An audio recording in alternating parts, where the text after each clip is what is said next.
Hey guys, hi, this is Abhishek, your जानू sir, your क्या sir, master teacher of physics at Vedantu. तो कैसी चले मेरे बच्चों की जिंदगी, कैसे मेरे शेरो शेरनियों। तो ज्यादा वक्त बर्बाद नहीं करूंगा, सीधा मैं मुद्दे पर आता हूं कि फिजिक्स का पूरे साल के रोड मैप क्या होना चाहिए। और मैं आपका ज्यादा वक्त नहीं ले रहा हूं, जैसे मैंने कहा 3 से 5 मिनट लूंगा और मुझे सिर्फ 3 चीजें बोलनी है।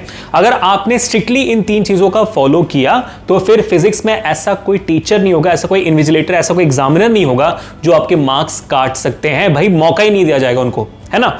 और क्योंकि स्पेशली आप इतने जल्दी इस वीडियो को देख रहे हो, अगर आप इस वीडियो को अप्रैल के महीने में ही देख रहे हो तो भाई आप, लेट मी टेल यू, 99% बच्चों से आगे हो। क्योंकि मोस्टली ऑल द स्टूडेंट्स जो मैं 3 चीजें कहने वाला हूं वो एंड में ही करते हैं। अगर आप शुरुआत से करने लगोगे तो फिर भाई आपका बहुत भला होगा, एंड में जाके स्ट्रेस और डिप्रेशन कम होगी और टेंशन कम करना हमारा काम है ना। चलिए फिर शुरू करते हैं। सबसे पहला बात जो बताना चाहता हूं मैं आपको कि फिजिक्स में देखिए सिर्फ 4 चैप्टर्स हैं। इसका मतलब ये नहीं है कि आखिर के 3 महीने में आप पढ़ाई करोगे या तो आखिर के 1 महीने में आप पढ़ाई करोगे। मैं कहता हूं कि भाई आप छोटे छोटे कदम लीजिए और इन छोटे छोटे कदमों से आप बड़े बड़े पर्वतों को हासिल कर सकते हो, है ना। तो करना उतना ही है कि भाई 4 चैप्टर्स ऐसे फिजिक्स के, इन 4 चैप्टर्स को आप हर दिन जैसे स्कूल में पढ़ाया जा रहा है आप वैसे ही एक एक करके पढ़ते जाइए। आराम से पढ़िए। स्कूल का समझ नहीं आता तो भाई फिर स्टार्टिंग से यूट्यूब पर वीडियोस देखिए, हमारे चैनल पर वीडियोस देखिए। हर एक चैप्टर का, हर एक टॉपिक का इंडिविजुअल वीडियो भी है, चैप्टर वाइज वन शॉट्स भी है जहां पर 1 घंटे 2 घंटे के वन शॉट्स है, 4-4 घंटे के एनसीईआरटी मैराथन्स हैं, भाई 15-20 मिनट के समरी वीडियोस भी हैं। मतलब आपके एग्जाम्स के लिए, एग्जाम्स के रिविजन के लिए, क्वेश्चन आंसर्स के लिए सारे तरीके के वीडियोस आपको मिल जाएंगे। अगर आप ध्यान से देखोगे तो आप पाओगे कि भाई 11,000 से ज्यादा वीडियोस इस चैनल पर अवेलेबल है, जिसमें से भाई आई कैन अश्योर कि भाई 2,500 के आसपास मैंने फिजिक्स के ऊपर वीडियोस बनाए। तो आपके पास कंटेंट का भंडार भरा हुआ यूट्यूब पर फॉर एब्सोल्युटली फ्री, जिनमें से सवाल बोर्ड्स में आते हैं तो आपको थोड़ा करके आपको पढ़ाई करनी है। बेस्ट तरीका मैं बता देता हूं आपको। जब भी कोई चैप्टर आपको पता है कि भाई स्कूल में शुरू होने वाला है, वो स्कूल में पढ़ने से पहले आप यहां पर 15 मिनट का वन शॉट देख कर जाइए, है ना। हमारे चैनल में 15 मिनट का वन शॉट देख कर जाइए। इसका पूरा जो प्लेलिस्ट वगैरह है वो आपको प्रोवाइड कर लेंगे इसी वीडियो के डिस्क्रिप्शन में, टेंशन मत लेना आप, ताकि स्कूल में जब टीचर्स पढ़ाए आपको अच्छे समझ में आए। अगर आपको और डिटेल में समझना है तो फिर 1 घंटे का वन शॉट देख कर जाइए। एक तो भाई आपको समझ में आ जाएगा और जैसे स्कूल में पढ़ाई करोगे तो स्कूल में वो रिविजन हो जाएगी। और देखना जब टीचर कोई सवाल पूछेगा और जब आप खड़े होकर सवाल का जवाब दे पाओगे ना, वो कॉन्फिडेंस जो मिलेगा, जो तारीफें मिलेंगी, जो तालियां बजेंगी, भाई उसका तो एक्सपीरियंस अलग ही होता है ना। वो आपका एक्सपीरियंस कर लेना चाहिए। तो जैसे कहा, एंड मोड में रखे बिना आप हर दिन थोड़ा थोड़ा पढ़िए, 10-10 मिनट, 15-15 मिनट फिजिक्स पढ़िए, काफी होता है। टेंशन बिल्कुल नहीं, बहुत आसान है। अब बात करते हैं दूसरे मुद्दे की, जो मेरे ख्याल से बहुत ज्यादा इंपॉर्टेंट है और ये गलती तो मैं भी करता था अपने स्कूल में। और वो क्या है? वो ये है कि फिजिक्स के न्यूमेरिकल्स को मैं देख कर जाता था एग्जाम लिखने। हम भी यही करते हैं, हम न्यूमेरिकल्स सॉल्व करने के बदले न्यूमेरिकल्स देख देख कर जाते हैं। मैथ्स में भी शायद आप करते होंगे फाइनल एग्जामिनेशन से पहले, है ना। आप मैथ्स का किताब उठा लेते हो और पन्ने पलटते हो आप ऐसे, अरे क्या जवाब लिखा, अरे क्या, मतलब सेंस बनाता है इस बात का। थियरी सब्जेक्ट हो तो भाई आप क्या कहते हैं, पढ़ कर जाइए, रट्टा मार कर जाइए, समझ में आती है। लेकिन फिजिक्स के जो न्यूमेरिकल्स होते हैं, वैसे ही मैथ्स के जो प्रॉब्लम्स होते हैं, उनको आप देख देख कर नहीं जा सकते। वो रट्टा मारने वाला जो चीज है वो 10th में इतना काम नहीं करता बेटा। और अभी से आदत डालोगे तो 11th 12th और कॉम्पिटिटिव एग्जामिनेशन क्या होगा, रट्टा मारोगे, नहीं होगा कुछ। समझ रहे हो बात को? तो ये एक्सट्रीमली इंपॉर्टेंट है कि भाई अभी से आप पूरे साल आदत डालो कि जब भी कोई न्यूमेरिकल सामने आए फिजिक्स का, वो आप सॉल्व करें, लिख कर सॉल्व करें, ताकि आपके सॉल्यूशंस में स्पीड बदले, आपके कैलकुलेशन का स्पीड बढ़े। क्योंकि एंड बोर्ड में आकर मैंने हजारों बच्चे सुना हुआ है कि भाई कैलकुलेशन बहुत लेट हो जाती है उनकी, क्योंकि लिखकर प्रैक्टिस नहीं करते थे। देखते थे हाँ भाई 366 प्लस 112 डिवाइडेड बाय 314, हाँ ये जवाब आता है। नहीं भाई, करना है, उसको करने में 5 मिनट लगते हैं। बैंड बज जाती है टाइम मैनेजमेंट की बोर्ड एग्जामिनेशन से पहले। समझ रहे हो आप? पक्का ना? यकीन करो, अभी के अभी सॉल्व करो। अब बात करते हैं थर्ड पॉइंट की, जो मेरे ख्याल से बहुत, और इन दोनों पॉइंट से बहुत ज्यादा इंपॉर्टेंट है। ध्यान से सुनना इस बात को। आपको पता है कि भाई आपके क्लास में बहुत टॉपर्स होंगे, शायद उनमें से एक आप होंगे, है ना बेटा। आप टॉपर हो सकते हो, नहीं तो आप टॉपर के दोस्त हो सकते हो, वरना हर दिन जो टॉपर को देखते हैं क्लास में वो हो सकते हो, है ना। तो आपके क्लासरूम में कुछ 2-3 टॉपर होंगे। मान लो अगर आपके स्कूल में 3-4 सेक्शंस हैं 10th के, तो फिर उनमें सब मिलाकर 15 टॉपर्स होंगे। आपके स्कूल में कुल मिलाकर भाई 20-25 टॉपर्स होंगे। आपके जिले में भाई 50-60 टॉपर्स होंगे। आपके स्टेट में भाई 100-1000 टॉपर्स होंगे। पूरे देश में लाखों टॉपर्स हैं, है ना। लेकिन 10th में टॉप कौन करता है? तो किसी भी एग्जामिनेशन में टॉप कौन करता है? वो बंदा टॉप करता है या वो बंदी टॉप करती है जो कंसिस्टेंट रहती है। आप इसी यूट्यूब चैनल को उठा लो, पिछले 5-6 साल से चल रहा है। अगर मान लो कि भाई मैं किसी दिन वीडियो ना डालूं या इस चैनल के कोई भी टीचर्स वीडियो ना डाले तो चलेगा? ये नहीं चलेगा। हर दिन वीडियो डालते हैं हम, और इस चैनल पे हर दिन 6 वीडियोस आते हैं, 6 शॉर्ट्स आते हैं सिर्फ और सिर्फ आपके लिए। इसी वजह से बच्चे इस चैनल को इतना पसंद करते हैं। आप इस चैनल को इतना पसंद शायद करते होंगे क्योंकि हम कंसिस्टेंट रहे हैं, हम वैल्यू हर दिन ऐड करते हैं, और वो हमारा काम है। और आपका काम क्या है?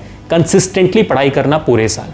और जो बच्चा कंसिस्टेंटली पढ़ाई कर गया, जो बच्चा कंसिस्टेंटली रिवाइज कर गया, भाई उसका 1 मार्क्स कत्तो नहीं काट सकता कोई, ठीक है? हाँ भाई, सिंपल है बात। 10th ग्रेड में आखिरी 3 महीने में पढ़ लोगे, 1 महीने में पढ़ लोगे तो हो जाओगे, मार्क्स भी अच्छे आ जाएंगे। मैं मानता हूं, आपके सीनियर्स भी शायद ये बोलेंगे आपको, मैं मानता हूं पूरा 100% आपके साथ हूं। लेकिन मुद्दा ये है यहां पर कि भाई वो जो आखिरी 3 महीने में पढ़ाई करोगे उस वक्त कितना स्ट्रेस होगा यार। स्ट्रेस इमेजिन करो आप, सिलेबस बाकी है, प्रैक्टिस करनी है, परसेंटेज आएंगे नहीं आएंगे, सोसाइटी का प्रेशर, रिलेटिव्स का प्रेशर, पेरेंट्स का प्रेशर, फ्रेंड्स का प्रेशर, टीचर्स का प्रेशर। स्टार्टिंग से कंसिस्टेंटली पढ़ोगे तो वो प्रेशर नहीं रहेगा, इंजॉय करते हुए 10th लिखोगे। अब आप फैसला करिए कि आपको मुस्कुराते हुए पेपर लिखना है कि रोते हुए। बस इतना ही था। वीडियो अच्छी लगे तो make sure hit the like button, share this video, subscribe to the channel. पूरा वीडियो देखकर जाना ताकि बाकी टीचर्स का रोड मैप आपको समझ में आए। और ये है सिंपल सा रोड मैप मेरा पूरा फिजिक्स का। बाकी सब्जेक्ट वाइज, एकेडमिक वाइज जो करना है आपको, बिल्कुल चिंता मत करो। स्कूल में जो हो रहा है फॉलो करते जाओ, चैनल पे जो हो रहा है उसको फॉलो करते जाओ। ये 3 चीजों को दिमाग में रखते हुए मेरा बस यही रास्ता आपको दिखाना था। बाकी तो हम चैनल पे कर ही लेंगे भाई, और हो भी चुका है 5-6 साल से। मिलते हैं नेक्स्ट सेशन में। Piece. Hello my lovely Protons Army, a very warm welcome to today's session. For those of you who are new over here, this is Nikita ma'am, you can call me Nikki or Nix ma'am, your chemistry teacher at Vedantu. I hope आपका दिन काफी अच्छा गया होगा। तो आज के session में मैं आपको ओवरऑल स्ट्रैटेजी बताने वाली हूँ फॉर ग्रेड 10th केमिस्ट्री, जो आप थ्रू आउट द ईयर अगर फॉलो करोगे you will definitely get full marks in chemistry. तो ये कोई बड़ी बात नहीं है बच्चा पार्टी। तो जो भी चीजें मैं आपको बताने वाली हूँ आज के सेशन में वो श्योर शॉट आप फॉलो करना through out the year and you can actually get maximum marks, ठीक है? चलो स्टार्ट करते हैं आज का सेशन। सबसे बेसिक चीजों से स्टार्ट करेंगे, चीजों को हम कॉम्प्लिकेट नहीं करेंगे। सबसे पहली चीज क्या आती है दिमाग में कि सिलेबस को आपको अच्छे से अंडरस्टैंड करना है, अच्छे से समझना है कि भाई केमिस्ट्री में ग्रेड 10th में कितने चैप्टर्स हैं। टोटल 4 चैप्टर्स हैं। एज सच कोई चेंज नहीं आया है सिलेबस में बच्चा पार्टी, ठीक है? तो फर्स्ट पॉइंट ये आता है कि आप सिलेबस को अच्छे से समझो कि भाई हाँ, केमिस्ट्री में 4 चैप्टर्स हैं, ठीक है? फर्स्ट पॉइंट आपका ये होता है, very simple and very basic, ठीक है?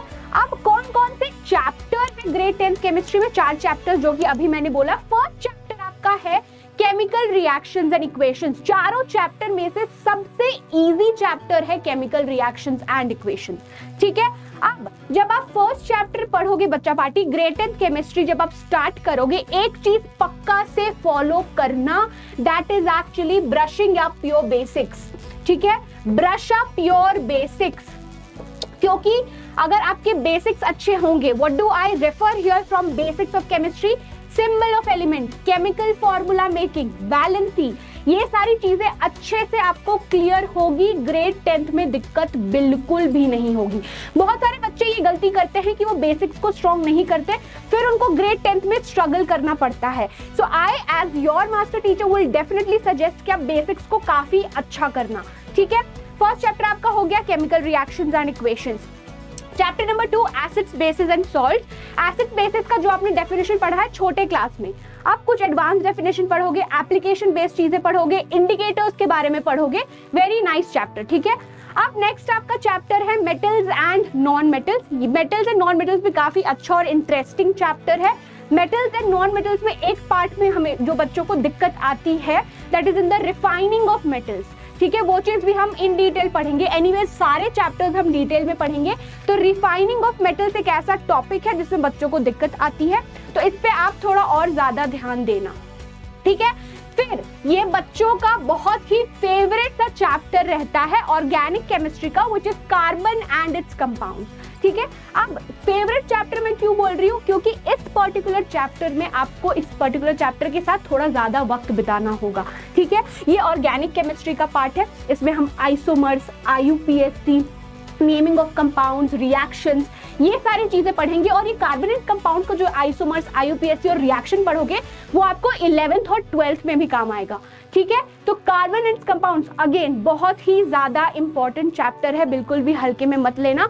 अगर स्टार्टिंग में आपको चीजें समझ नहीं आ रही है, उस चीज को क्लैरिफाई करके आप पढ़ोगे, ठीक है। ये आपके 4 चैप्टर्स है, टोटल अलॉटेड मार्क्स है 25। ये चीज आई होप आप सबको समझ में आ गई होगी, ठीक है। चीजों को बिल्कुल भी कॉम्प्लिकेटेड मत करना। एंड व्हेन आई से brushing up your basics, NCERT भैया जी को बिल्कुल भी मत भूलना। NCERT को अच्छे से गो थ्रू करना। आप अपने सीनियर से पूछ लेना इस साल जिन्होंने बोर्ड का पेपर दिया है, जो भी टीचर्स ने, साइंस के टीचर्स ने वेदांतु के चैनल पे पढ़ाया था, ditto same to same questions आए हैं। तो you can definitely trust us on that part, ठीक है। तो ये आप चीज बिल्कुल भी कॉम्प्लिकेटेड मत करना, बेसिक्स अच्छा करना, NCERT अच्छे से गो थ्रू करना। एक और चीज, NCERT पढ़ लोगे, apart from that you should follow good reference books, ठीक है। NCERT भैया को हल्के में मत लेना। आई होप ये चीज आपको बिल्कुल क्लियर हो गई, ठीक है। अब सेकेंड पॉइंट क्या होता है, मैनेज टाइम इफेक्टिवली। बहुत ही ज्यादा इंपॉर्टेंट चीज है ये कि आपको टाइम मैनेजमेंट आना चाहिए। कई बार क्या करते हैं बच्चे कि आप स्टार्टिंग से ही एफर्ट नहीं लगा रहे हो, एग्जाम के पहले पढ़ने बैठ रहे हो, ठीक है। Now it's actually your wish, but I would definitely suggest you कि आप थोड़ा थोड़ा करके हर दिन पढ़ो हर सब्जेक्ट, ताकि जब एग्जाम आए तो आपको इतनी दिक्कत ना हो, ठीक है। तो very important that is time management, ठीक है। आई वुड सजेस्ट यू बच्चा पार्टी, आपके इतने सारे सब्जेक्ट्स हैं, सिर्फ केमिस्ट्री नहीं है ग्रेड 10th में, तो आपको हर सब्जेक्ट को इक्वल इंपॉर्टेंस देना है, राइट। तो आपको टाइम मैनेजमेंट बिल्कुल आना चाहिए। 1.5 से 2 घंटे आप एटलीस्ट सब्जेक्ट्स के लिए निकालो, हर दिन कंसिस्टेंटली पढ़ो। नंबर 2 आपका हो गया टाइम मैनेजमेंट, ठीक है। और आपको इस पर्टिकुलर चैनल में ग्रेड 10th केमिस्ट्री में ऐसा कोई भी टॉपिक नहीं मिलेगा जो छूटेगा। Everything will be covered line by line. You have to trust me on that, right? You have to trust your teacher. And again, it's a two-way thing. मैं आपको हर कंटेंट दे दूंगी, हर चीज पढ़ा दूंगी, एक्सपेरिमेंट करा दूंगी, but you have to also believe in yourself और आपको कंसिस्टेंट मेहनत करना पड़ेगा, ठीक है। चलो, फर्स्ट हो गया brushing up your basics, time management. Third, ये चीज आपको नहीं बोलेंगे टीचर्स की रिवाइंड योर ग्रेड 9th, ठीक है। अब ग्रेड 9th मैंने आपको पहले ही बता दिया भाई, सिंबल ऑफ एलिमेंट, ठीक है, वैलेंसी, इलेक्ट्रॉनिक कॉन्फ़िगरेशन, ये आपके बेसिक्स है बच्चा पार्टी।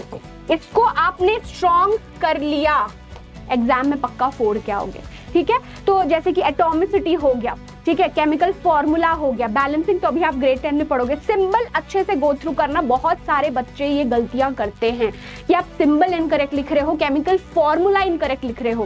केमिकल फॉर्मूला इनकरेक्ट लिखोगे, पूरा क्वेश्चन गड़बड़ हो जाएगा, ठीक है। तो you have to also make sure कि बेसिक्स अच्छे से रिवाइंड करो and revise your grade 9th, ठीक है। ग्रेड 9 में जो गलतियां किए हो ईच सब्जेक्ट में उससे सीखो, है ना, and you have to move forward with grade 10, ठीक है। यहां तक चीजें समझ में आ गई। नेक्स्ट क्या है, stay updated from the beginning. Now बच्चा पार्टी, मैंने आपको फर्स्ट पॉइंट ऐसा बोला है कि you have to go through and understand the syllabus really well from the starting. अगर आप अपडेटेड हो रहे हो, ठीक है, हर कॉन्सेप्ट को अच्छे से क्लियर कर रहे हो, हर चीज को जो आपको नहीं समझ में आ रहा है उसमें क्लैरिफिकेशन ला रहे हो, तो जब आप बोर्ड का एग्जाम दोगे तो आपका बहुत अच्छा परफॉर्मेंस होगा, right. To keep up with class lectures, assignments and deadlines, stay connected with your teachers and classmates to clarify doubts and exchange study materials. NCERT के अलावा भी अगर रेफरेंस बुक फॉलो कर रहे हो, अच्छे रेफरेंस बुक्स फॉलो करना। ये चीज मैं बिल्कुल रिकमेंड नहीं करूंगी कि आप NCERT के साथ 10 बुक और पढ़ रहे हो। 2 रेफरेंस बुक लो, पर ऐसे रेफरेंस बुक लो जिसके कॉन्सेप्ट्स और क्वेश्चंस काफी अच्छे लेवल के होंगे, ठीक है। क्योंकि ग्रेड 10th में competency based questions, assertion reasoning based questions भी इंक्लूडेड थे। अभी का एग्जाम पैटर्न में will talk about it later, but हाँ, you have to also assure कि आप अपडेटेड रहो फ्रॉम द बिगनिंग। डाउट्स आ रहे हैं, क्लियर करो। आपके हर सेशंस होंगे वेदांतु के चैनल पे, उसको अच्छे से आपको देखना है। You can also clear your doubt और more number of questions practice करना है, ठीक है। Use resources wisely. एनसीईआरटी के अलावा जो भी रेफरेंस बुक्स यूज कर रहे हो एडिशनल, उसको अच्छे से पढ़ो। जो डाउट आ रहा है टीचर से क्लियर करो। कॉन्सेप्ट क्लियर होंगे, डाउट सारे क्लियर हो जाएंगे, तो क्वेश्चंस फिर धमाकेदार आपसे बढ़ेंगे, ठीक है। नेक्स्ट क्या आता है, प्रैक्टिस फ्रॉम द डे 1, ठीक है। Practice makes any individual perfect. आपने कॉन्सेप्ट सारा पढ़ लिया, हर चीज line by line go through कर ली, लेकिन आप क्वेश्चन ही प्रैक्टिस नहीं कर रहे हो, तो वो पर्टिकुलर चीज क्या होगा कि आपका कॉन्सेप्ट तो आपको आ जाएगा लेकिन क्वेश्चंस नहीं बनेंगे। तो you have to also make sure कि आप good level of question solve कर रहे हो। अच्छे लेवल ऑफ क्वेश्चन सॉल्व करोगे, वो आपको चैनल पे मिल जाएगा एम्पल अमाउंट में नंबर ऑफ क्वेश्चंस, तो आपका वो पर्टिकुलर टॉपिक क्रिस्टल क्लियर होगा, आप और ज्यादा कॉन्फिडेंट फील करोगे। ठीक है, so after completing any chapter practice in text questions, exercises from NCERT हो गया, फिर क्वेश्चन बैंक के साथ जाओ। तो ये आपका पूरा पाथवे है कि भाई एनसीईआरटी के पहले क्वेश्चंस लगाओ, ठीक है, रेफरेंस बुक्स है तो उसके भी क्वेश्चंस आप सॉल्व करो, उसके बाद आप क्वेश्चन बैंक बहुत सारे क्वेश्चंस प्रैक्टिस कर सकते हो जो आपको ऑनलाइन मिलेंगे चैनल पे, अच्छे रेफरेंस बुक्स में भी अच्छे लेवल के क्वेश्चंस आपको मिल जाएंगे। ठीक है, नाउ नेक्स्ट क्या है, focus on concept instead of rote learning. ठीक है, आपको कॉन्सेप्ट अपना अच्छा करना है कि फॉर एग्जांपल हमने फर्स्ट चैप्टर में पढ़ा कि कॉम्बिनेशन रिएक्शन क्या होता है, तो आप ना उसे मगअप करने की कोशिश मत करो। कुछ बच्चे रट लेते हैं बिना समझे, they actually go for cramming without understanding the topic, फिर वो चीज क्या होता है कि आप एग्जाम में भूल जाते हो या क्वेश्चन थोड़ा घुमा के आएगा तो आंसर नहीं कर पाते हो, राइट। कॉन्सेप्चुअल अंडरस्टैंडिंग अच्छा करना, बेस अच्छा होगा, क्वेश्चन अच्छे से प्रैक्टिस कर पाओगे, सॉल्व कर पाओगे। ठीक है, so if you are stuck with a particular concept, ask your school teacher or friends, even if you can drop your doubts in live class।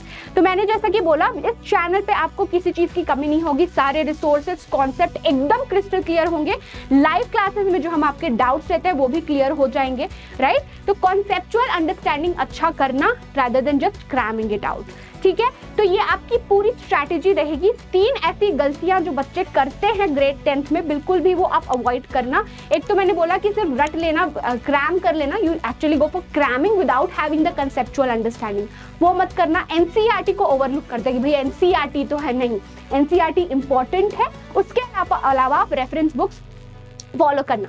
Number 3, अच्छे लेवल ऑफ क्वेश्चंस प्रैक्टिस करना, practice good number of questions. ठीक है, ये 3 गलतियां बिल्कुल भी मत करना। ग्रेड 10th केमिस्ट्री में मैं इस चीज का दावा करती हूँ कि आपके अच्छे मार्क्स कहीं नहीं जाएंगे, you will be able to perform really well.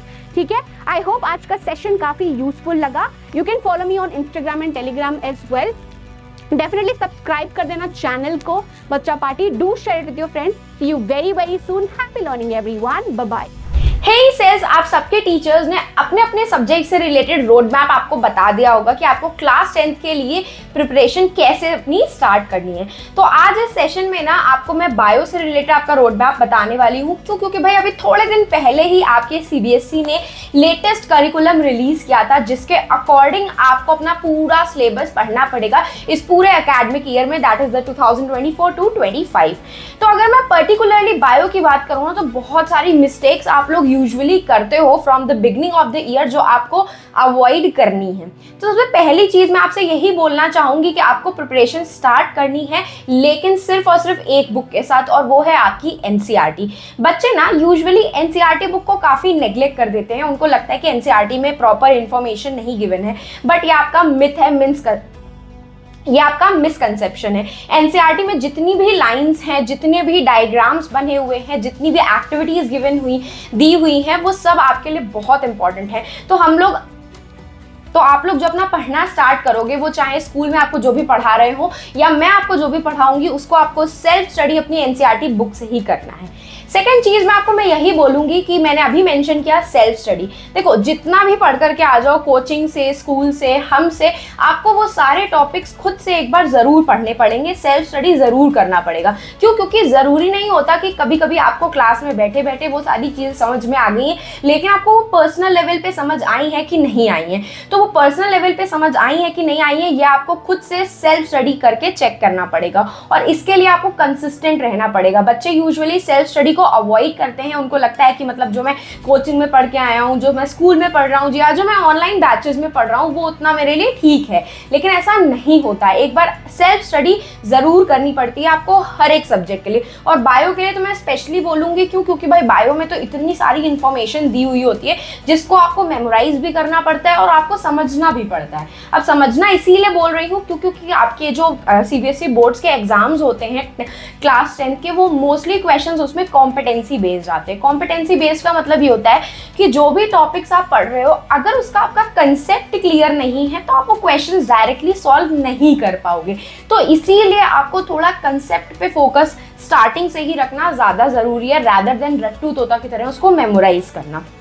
Third चीज़ मैं बोलूँगी जो अक्सर बच्चे जिससे डरते हैं, और वो है बायो के डायग्राम्स। बायो में जितने भी डायग्राम्स मैं आपको कराऊंगी, या खुद भी आप जब फर्स्ट चैप्टर से स्टार्ट कर रहे होगे तो उसके diagram side by side daily 10 minute के लिए प्रैक्टिस करोगे, आपके डायग्राम बहुत अच्छे से प्रैक्टिस हो जाएंगे। क्योंकि भाई bio is all about diagram. Bio में अगर आप डायग्राम नहीं ड्रॉ करके आओगे तो आपको मार्क्स कैसे मिलेंगे? ये आपके सीनियर से आप चाहो तो पूछ सकते हो कि मैम हमेशा उनको बोलती थी कि डायग्राम्स पे फोकस जरूर रखो, क्योंकि डायग्राम्स से ना क्वेश्चन बहुत ज्यादा आते हैं।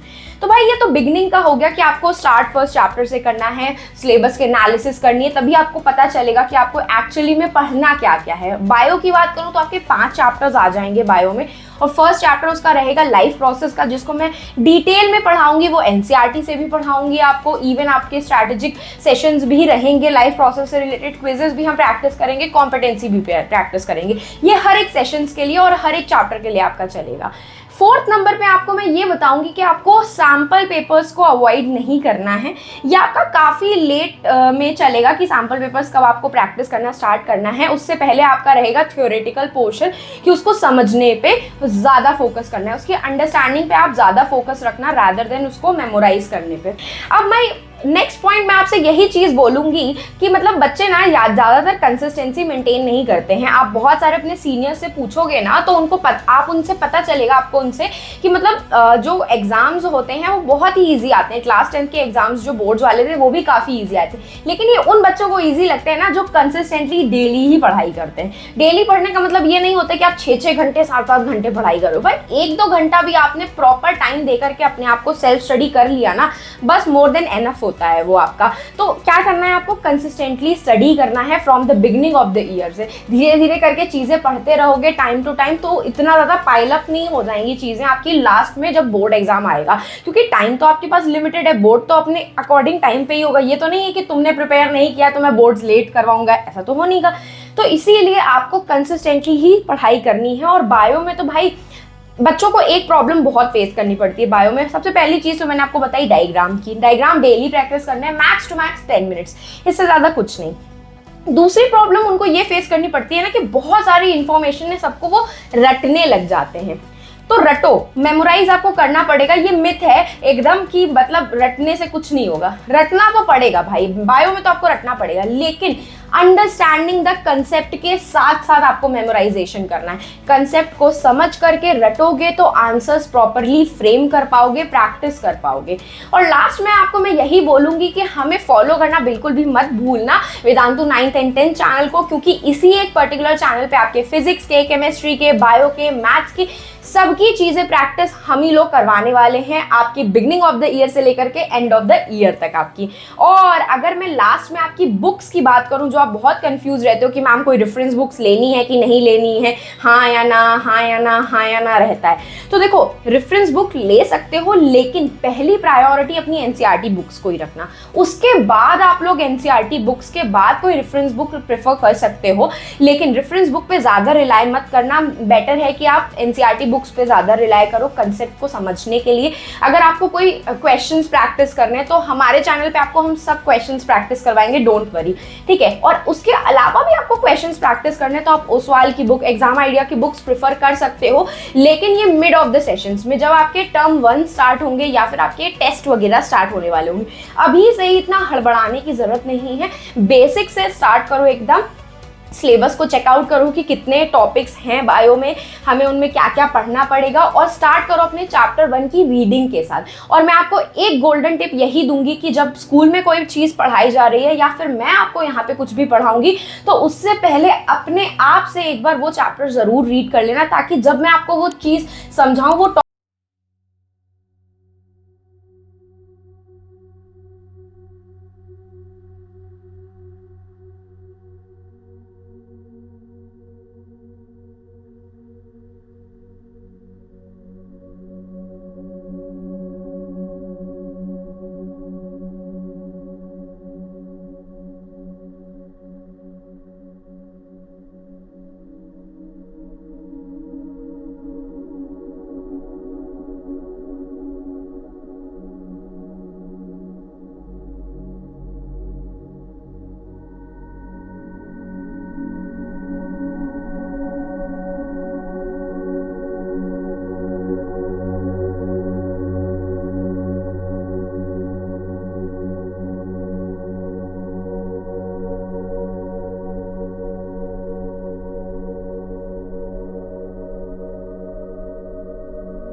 इस चैनल पे आएंगी, स्पेशली जो मेरी वीडियोस आएंगी वो सोना होंगी और आपको ये मिस नहीं करना है। तो do not forget to subscribe to the channel, ठीक है। तो आज मैं आपको बताने वाली हूँ पूरा रोड मैप कि एसएसटी पढ़ना कैसे है, किस तरीके से आप मेरे साथ पूरा एसएसटी पढ़ोगे जिससे आपका सिलेबस बाय अक्टूबर खत्म हो जाए, क्या गलतियां हैं जो आपको नहीं करनी है। अगर आपने इस वीडियो को देख लिया और इसका 40% भी फॉलो कर लिया ना तो बस आप जो हो टॉपर हो गए एसएसटी के अगले, है ना। अभी से अपनी स्पीच रेडी कर लो, ठीक है। तो चलो शुरुआत करते हैं। ऑलराइट, नाउ गाइस, एसएसटी की बात करें तो 80 मार्क्स का आपका पेपर होता है। History, civics, geography, economics each is allotted 20 marks. ऊपर नीचे सीबीएसई करती रहती है हर साल, but each is like of the same value, है ना, सेम उसका वेटेज है। एसएसटी हम कैसे पढ़ने वाले हैं इस चैनल पे? पहले हम हिस्ट्री से शुरू करेंगे क्योंकि हिस्ट्री में काफी लंबे चैप्टर्स हैं, है ना। हर एक चैप्टर को जब मैं शुरू करूंगी उसका एक डिटेल्ड वीडियो एक्सप्लेनेशन पहले आएगा। इसका क्या मतलब हुआ? फॉर एग्जाम्पल 1 वीक में अगर मैं 4 क्लासेस लेती हूँ तो एक क्लास 45 मिनट्स टू 1 आवर होगी, है ना। तो एक हफ्ते में मैं आपसे 4 घंटे मांगती हूँ मैक्सिमम, है ना। उस 4 घंटे में हम पूरा आपका एक चैप्टर खत्म करेंगे। जब मैं आपको चैप्टर पढ़ा रही हूँ आपको मेरा ये थोबड़ा नहीं देखना, इतनी सुंदर तो मैं हूं नहीं जो मुझे देखोगे, है ना। आपको क्या करना है, वीडियो को देख के, वीडियो को पॉज कर करके अपने नोट्स बनाने हैं। अगर आपने ये फॉलो किया ना from the start of the year, जैसे मैं आपको कह रही हूँ, at the end of the year आप ऐसे कहोगे थैंक यू मैम, आपके वजह से बिल्कुल आराम से बिना मेहनत किया हम एसएसटी में मार्क्स ला पा रहे हैं, ठीक है। तो आपको क्या करना है, आपको जो है साल के शुरुआत से, है ना, जब मैं वीडियो में आपको चैप्टर पढ़ा रही हूँ, वीडियो को पॉज कर करके अपने नोट्स बनाने, और नोट्स थोड़े फैला के बनाना। क्यों? क्योंकि जो अगला पार्ट आएगा वो आएगा एनसीईआरटी सॉल्यूशंस। फिर आपको क्या करना है, एनसीईआरटी की किताब खोलनी है खुद से, एनसीईआरटी को गो थ्रू करना है कि कोई पार्ट छूटा तो नहीं जो मैंने नहीं पढ़ाया हो। अगर ऐसा है, वैसे होगा नहीं तो आप उसको अपने नोट्स में ऐड कर सकते हो, है ना। तो फैला के नोट्स लिखने का ये फायदा होता है। अगर मैं आपको बोलूँ कि यार ये वाला पार्ट इंपॉर्टेंट है, इस पार्ट से ये क्वेश्चन आता है, तो आपको क्वेश्चन भी लिख सकते हो अपने नोट्स में, है ना। तो उससे नोट्स आपके कॉम्प्रिहेंसिव बन जाएंगे।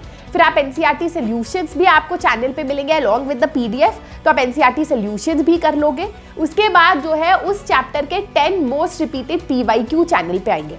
अब ये पार्ट बहुत ज़्यादा ज़रूरी है कि आप चैप्टर के साथ साथ करते रहो। तो जब भी आपका चैप्टर खत्म हो, आपने अपने नोट्स बना लिए, फिर उसके पीछे जो है आप या तो सिर्फ 10 क्वेश्चंस लिख लोगे और उसका पीडीएफ जो मैं आपको दूंगी डाउनलोड कर लोगे, या आंसर्स के साथ जो है उसको रिवाइज करोगे, आंसर्स खुद लिखोगे जिससे आपका रिविजन हो जाए। ये बहुत ज़्यादा ज़रूरी है। अगर आपने चैप्टर वाइज पीवाईक्यू उसका कार्यक्रम साल के शुरुआत से ही करना शुरू कर दिया, देखना शुरू कर दिया, तो साल के एंड में आपको बहुत आसान लगेगा।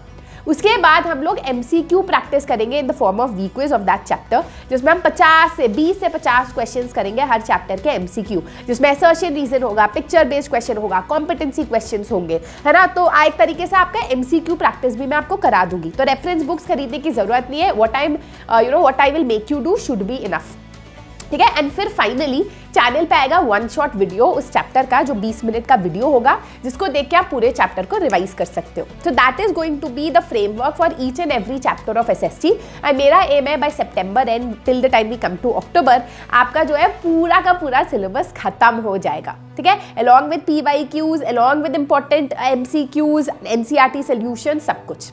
अब आपको क्या करना है, पहला कंसिस्टेंसी। आपको इंश्योर करना है कि आप मेरे हर एक क्लास में आओ। आपको इंश्योर करना है कि हर एक क्लास में जो मैंने आपको बोला उस तरीके से पढ़ो। ये नहीं मेरा थोबड़ा देख रहे हो और सोच रहे हो चैप्टर हो गया, नोट्स बना रहे हो। बहुत ज़रूरी है कि जो आपने नोट्स बनाए उसको आप विद इन 24 आवर्स रिव्यू करो। अगर आप ये नहीं करते और अगला चैप्टर आ जाता है, उसका अगला चैप्टर आ जाता है, तो पुराने चैप्टर्स बैकलॉग बन जाते हैं, जो एक ब्लैक होल है जिसके निकलना बड़ा मुश्किल होता है ना। तो ये जो आपका बैकलॉग है, इससे आपको बचना है। You have to make sure कि हर एक चैप्टर आपका खत्म होता रहे, आप उसी टाइम उसको रिव्यू करते रहो, 2 हफ्ते बाद भी उसको रिव्यू करो। उससे आपका चैप्टर रिटेन भी अच्छी तरह होगा, आपको मजा भी बहुत ज़्यादा आएगा, ठीक है। Very very very important, right. Make sure कि आप मैनेज करो अपने टाइम को। मैं आपको 4 घंटा मांग रही हूँ आपका हफ्ते में, ज़्यादा नहीं है। वैसे ही हर एक सब्जेक्ट की कुछ डिमांड्स होंगी, उस हिसाब से you have to manage your time.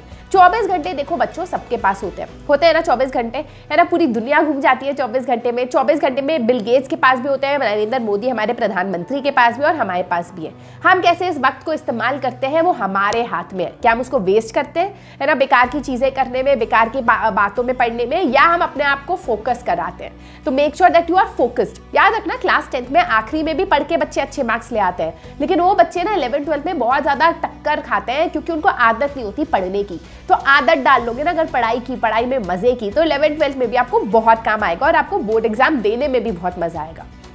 ठीक है, so these are some basic things that you have to remember for this year. History की बात करें तो हम फोकस करने वाले हैं क्रोनोलॉजी ऑफ इवेंट्स पे, उस पे क्वेश्चंस भी आते हैं और अगर आपने चैप्टर को इवेंट्स के थ्रू समझा तो आपको चैप्टर जल्दी याद भी होता है। ज्योग्राफी में इस बार हम मैप्स पे फोकस करेंगे और जनरल क्वेश्चंस पे, क्योंकि बोर्ड एग्जाम इस बार काफी ज्यादा ट्रिकी आया था when it comes to geography. Tricky इसलिए नहीं था क्योंकि क्वेश्चंस डिफिकल्ट थे, बट ट्रिकी इसीलिए था क्योंकि उन क्वेश्चंस में आपको 5 मार्कर के आंसर्स लिखने थे, तो उस तरीके से हम पढ़ेंगे। सिविक्स की अगर बात करें तो उसमें आपको डेफिनेटली जो है अपने नोट्स बनाने चाहिए। कोई भी सिविक्स का चैप्टर क्वेश्चंस के थ्रू हम लोग करेंगे कि यार ये वाला सिविक्स एक बार समझ लिया तो उसमें क्या 5-6 क्वेश्चंस आ सकते हैं, उसको नोटबुक में लिखो, काम खत्म। एंड इकोनॉमिक्स जो है काफ़ी इंटरेस्टिंग है, काफ़ी ज़्यादा ज़रूरी है क्लास 10 में, तो उसको भी हम अच्छी तरीके से करेंगे वन शॉट वीडियो के through as well as detail explanation के थ्रू। ठीक है, तो this is how we are going to finish your class 10 social studies syllabus. मैं बहुत एक्साइटेड हूँ to start with your academic year, है ना, और वो शुरू होने वाला है इस चैनल पे। You do not need to miss even one single video जो चैनल पे आएगी। हर एक वीडियो मोटी होगी आपके लिए, हर एक वीडियो में बहुत मजा आएगा, मजे से मैं आपको पढ़ाऊंगी, है ना। तो जस्ट आई प्रॉमिस यू, साल के शुरुआत से साल के एंड तक मैं आपका हाथ पकड़ के आपको बोर्ड एग्जाम्स तक ले जाऊंगी, है ना। आपको बहुत अच्छा लगेगा एग्जाम देके। बस make sure that you do not miss out on anything that I have said. Watch every video, even if you are watching video जो लाइव रही है, जो बाद में आप लाइव नहीं देख पाए, तो उसको फास्ट स्पीड में देख के देखो जरूर, और अपना सिलेबस इस तरीके से मेरे साथ खत्म करो, साथ में पूरा सिलेबस खत्म करेंगे। So that is how it's going to be for social studies entire road map. ठीक है, कैसा लगा मुझे कमेंट सेक्शन में बताओ, how excited you are. Do not forget to give a thumbs up, share and subscribe. CBSE ने अपना साल 2024-25 का सिलेबस रिलीज कर दिया है और ऐसे में अब आपके मन में यह सवाल होगा कि यार हम इस साल अपनी मैथ्स की प्रैक्टिस किस तरीके से करें, हमारा जो रोड मैप है वो किस तरीके से होना चाहिए। तो यार आज की इस वीडियो में हम लोग बात करने वाले हैं आपके पूरे साल भर के रोड मैप की, कि आपको किस पॉइंट पे कौन सी किताब से प्रैक्टिस करनी है मैथ्स में, और कैसे आप लोग पूरे साल भर अपनी प्रैक्टिस करोगे, कब आपको पीवाईक्यूज करने हैं, कब आपको सैंपल पेपर करने हैं। तो हेलो, हाय, नमस्ते, आदाब, सत श्री अकाल, की हालचाल, कैसे हैं आप लोग। मैं कुलदीप भंडारी स्वागत करता हूं आपका वेदांतुस क्लास 9 एंड 10 चैनल पे। आज के इस सेशन में हम लोग बात करने वाले हैं रोड मैप ऑफ ईयर 24-25 के बारे में। ठीक है, तो यार सबसे पहले बात करते हैं सीबीएसई के सैंपल पेपर सिलेबस की। तो सिलेबस के ऊपर मैंने अभी कुछ दिन पहले एक वीडियो बनाई थी सैंपल पेपर एनालिसिस को लेके, है ना। आपके बाकी टीचर्स ने भी बनाई होंगी, तो आप उन वीडियोस को जरूर देखना एक बार, ताकि आप लोगों को आइडिया लगे कि यार हमारा जो सैंपल पेपर जो सिलेबस है वो किस तरीके का सिलेबस है हमारे पास कौन से चैप्टर्स है, कौन सा पोर्शन डिलीटेड है। क्योंकि कई सारे बच्चे अभी भी पुरानी बुक्स यूज करते हैं, तो उनको पता होना चाहिए कि हमें कौन सी चीज पढ़नी है और कौन सी चीज हमें स्किप करनी है। ठीक है, फिर अगर मैं बात करूं बुक्स की, तो यार आपके पास जो बुक्स होती हैं सीबीएसई रिकमेंड करती है आपके पास 2 किताबें। सबसे पहली किताब सीबीएसई रिकमेंड करती है आपके पास एनसीईआरटी। सबसे पहले आप लोगों को हर एक चैप्टर को एनसीईआरटी से जरूर करना है। एनसीईआरटी का हर एक सवाल, एनसीईआरटी की हर एक लाइन आपको ढंग से पढ़नी है। बहुत सारे बच्चे सोचते हैं कि मैथ्स एक प्रैक्टिकल सब्जेक्ट है, मैथ्स में बस प्रैक्टिस करनी होती है, बट मेरा मानना है yes maths is all about your practice, but उसके साथ साथ अगर आप लोग थ्योरी को भी समझते हो, मैथ्स की थ्योरी को भी पढ़ते हो, जैसे कुछ एग्जांपल्स दिए जाते हैं आपके पास एनसीईआरटी बुक्स में चैप्टर के स्टार्टिंग में या फिर किसी भी क्वेश्चन के स्टार्टिंग में, तो वो जो एग्जांपल्स होते हैं वो आपको रियल लाइफ से कनेक्ट करने में हेल्प करते हैं मैथमेटिक्स को, जो कि बहुत ज्यादा जरूरी है। क्योंकि जब तक आप रियल लाइफ से मैथ्स को कनेक्ट नहीं करोगे तब तक आपको चीजें सीखने में काफी ज्यादा प्रॉब्लम होगी। तो आप उन थ्योरीज को जरूर पढ़ा करो। सबसे पहले आपको एनसीईआरटी पढ़ना है। एनसीईआरटी का हर एक क्वेश्चन इंक्लूडिंग एग्जांपल, बहुत सारे बच्चे एग्जांपल को स्किप करते हैं, बट हमें एग्जांपल स्किप नहीं करने। तो मेक श्योर यार कि आप लोग एग्जांपल्स जरूर करें, आप लोग हर एक एक्सरसाइज का हर एक पार्ट जरूर करें और थ्योरी भी जरूर पढ़ने की कोशिश करें। तो ये तो बात होती है कि जो सीबीएसई रिकमेंड करती है आप लोगों को किताब, एक एनसीईआरटी। फिर बात करते हैं कुछ रेफरेंस बुक्स की। रेफरेंस बुक्स में आप लोगों के पास बहुत सारी किताब है। सीबीएसई आप लोगों को एनसीईआरटी एग्जाम्पलर भी रिकमेंड करती है। बाकी उसके अलावा मार्केट में और भी बहुत सारी रेफरेंस बुक्स है, जैसे आपके पास आरडी शर्मा है, आपके पास आरएस अग्रवाल है, या फिर टुगेदर विद मैथ्स है। बहुत सारी किताबें, आप इन सभी किताबों में से कोई भी एक किताब आप परचेज कर सकते हो। आप उस किताब को परचेज करो और साथ के साथ, जैसे मान लो आपके पास मैथ्स का कोई चैप्टर रियल नंबर, आपने रियल नंबर किया या फिर नंबर सिस्टम किया, कोई भी बुक अगर आपने किया, उसके बाद आप लोग उस रेफरेंस बुक से उस सेम चैप्टर को आप लोग प्रैक्टिस जरूर करें। अब यार आर.डी. शर्मा, अगर मैं बात करूं, आर.डी. शर्मा इतनी मोटी किताब होती है, तो क्या भैया हमें सारे क्वेश्चंस करने चाहिए? क्या हमें सारे सवाल करने चाहिए? नहीं है। जब मैं अपना 9th-10th ग्रेड में हुआ करता था, तो मैं सिर्फ और सिर्फ अपना एग्जाम्पल्स मैंने इन रेफरेंस बुक्स के फॉलो किए। तो आप लोग भी यही स्ट्रेटेजी फॉलो करो। आपने एक चैप्टर खत्म किया, उसके बाद आप आर.डी. शर्मा या आर.एस. अग्रवाल में जंप करो और उसके सिर्फ और सिर्फ एग्जाम्पल्स को आप लोग सॉल्व करो। बाकी के क्वेश्चंस आपको सॉल्व करने की जरूरत नहीं, ठीक है ना। उससे आपकी सफिशिएंट नंबर ऑफ प्रैक्टिस हो जाएगी। और बहुत सारे बच्चे कहते हैं कि भैया क्या रेफरेंस बुक्स करना जरूरी है? क्या सिर्फ हम एनसीईआरटी से 90+ स्कोर कर सकते हैं या 100 आउट ऑफ 100 स्कोर कर सकते हैं? बिल्कुल कर सकते हो यार। आप बिना रेफरेंस बुक्स के भी 100 आउट ऑफ 100 स्कोर कर सकते हो, लेकिन बहुत सारे बच्चे होते हैं जिनको क्वेश्चंस तब तक समझ नहीं आते जब तक वो सफिशिएंट नंबर ऑफ प्रैक्टिस ना करें। तो सफिशिएंट नंबर ऑफ क्वेश्चंस की और वैरायटीज ऑफ क्वेश्चंस की प्रैक्टिस करने के लिए ये रेफरेंस बुक्स करना बहुत ज्यादा जरूरी है। तो मेक श्योर कि आप लोग ये रेफरेंस बुक्स जरूर करना। उसके बाद जब आपका ये रेफरेंस बुक्स खत्म हो जाएगा, तो यार बहुत सारे बच्चे होंगे जो इन रेफरेंस बुक्स को अफोर्ड नहीं कर सकते। कोई दिक्कत वाली बात नहीं है यार। हमारे इस चैनल पे मैं एक सीरीज लेकर आता हूं which is called as VIP series, जिस सीरीज में मैं R D. Sharma, R S. Agarwal, NCERT exemplar के top questions, top most important questions आप लोगों को करवाता हूं। आप उन सीरीज को जरूर फॉलो करना। अगर आप बुक्स अफोर्ड नहीं कर सकते हो, एनसीईआरटी तो खैर सबके ही पास होती है, लेकिन रेफरेंस बुक्स अगर आप अफोर्ड नहीं कर सकते हो तो यार वेदांतु आप लोगों के साथ है। आप लोगों को दिक्कत लेने की कोई जरूरत नहीं है। मैं आप लोगों को करवाऊंगा top questions, top most important question in सभी क्वेश्चंस, इन सभी बुक्स के। उसके अलावा यार प्रैक्टिस की भी आपको टेंशन लेने की जरूरत नहीं है, क्योंकि इस चैनल पे बहुत सारी सीरीज होती है। जैसे अगर मैं बात करूं उमंग सीरीज की, तो उमंग हमारा one of the best series है जिसमें मैं बेसिक से हर एक चैप्टर के टॉपिक वाइज सेशन करवाता हूं। जैसे अगर मैं बात करूं पॉलिनोमियल्स की, तो पॉलिनोमियल्स में मैं पहले आपको इंट्रोडक्शन समझाता हूं पहले सेशन में, 40-50 मिनट में 1 घंटे का सेशन होता है। उसके बाद मैं आपको उस दूसरे टॉपिक पे जीरोस ऑफ पॉलिनोमियल्स के बारे में सिखाता हूं। फिर उसके बाद मैं और मोस्ट इंपॉर्टेंट क्वेश्चन जो अलग अलग किताबों में आपको देखने को मिलते हैं, उन टाइप के क्वेश्चंस को मैं सॉल्व करवाता हूं। तो अगर आपके पास रेफरेंस बुक्स खरीदने का पैसा नहीं है तो आपको दिक्कत लेने की कोई जरूरत नहीं है, क्योंकि इस चैनल को अगर आपने साल की शुरुआत से फॉलो कर लिया एंड तक, तो आपको इतने क्वेश्चंस प्रैक्टिस करवा दिए जाएंगे कि आपको कुछ और करने की जरूरत नहीं है, ठीक है। तो ये चीज हो गया यार बुक्स के बारे में। उसके बाद अगर मैं बात करूं, जैसे जैसे हम आगे बढ़ते जाएंगे, फिर मैं आप लोगों को PYQs करवाता हूं। प्रीवियस ईयर क्वेश्चंस करना बहुत ज्यादा जरूरी है। वो मैं सेशंस, जैसे एक चैप्टर हमारा खत्म हो गया, उसी चैप्टर के बाद मैं आपको 15 या 20 प्रीवियस ईयर क्वेश्चंस करवाऊंगा उस पर्टिकुलर चैप्टर के, जिसमें आपको पिछले सालों में आए गए उस चैप्टर के क्वेश्चंस देखने को मिलेंगे। अब प्रीवियस ईयर क्वेश्चंस करना बहुत ज्यादा जरूरी होता है। क्यों? क्योंकि प्रीवियस ईयर क्वेश्चन से हमें एक आइडिया मिलता है कि यार आप लोगों के पास क्वेश्चंस किस टाइप के आने वाले हैं। और अगर आपको एक बार ये आइडिया मिल गया कि आपके पास किस टाइप का क्वेश्चंस आने वाला है, तो फिर आपको आगे की स्ट्रेटेजी भी उसी तरीके से करनी पड़ती है। उसी तरीके से आपको अपनी आगे की प्लानिंग भी करनी पड़ती है। उसके बाद यार एंड में मैं आप लोगों को, जब आपके प्री बोर्ड्स स्टार्ट हो जाएंगे या फिर जो हाफ ईयरली एग्जाम्स होते हैं वो स्टार्ट हो जाएंगे, तो उस टाइम पे, उस ड्यूरेशन में मैं आप लोगों को मॉक टेस्ट पेपर करवाता हूं 3 घंटे का प्रॉपर टाइमिंग के साथ।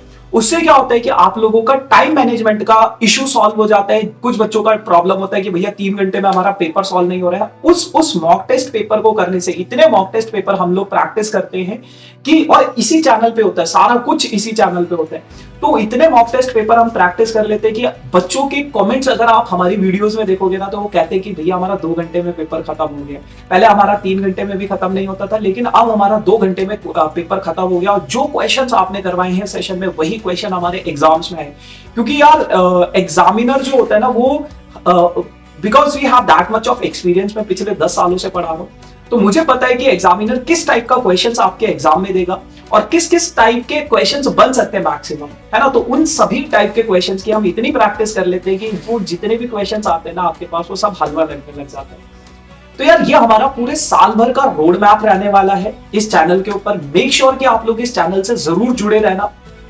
उसके अलावा बीच बीच में बच्चों को मोटिवेट करने के लिए हम लोग उनको मोटिवेशनल सेशंस या फिर बहुत बहुत सारी लाइक स्ट्रैटेजीज, किस तरीके से आपकी स्ट्रैटेजी होनी चाहिए। जैसे ये सेशन भी स्ट्रैटेजी का ही है कि आपको पहले एनसीईआरटी करना है, एनसीईआरटी के साथ साथ आपको R D Sharma, R S Agarwal, कोई भी रेफरेंस बुक आपको फॉलो करनी है, किस तरीके से पढ़ना है वो भी मैंने बता दिया।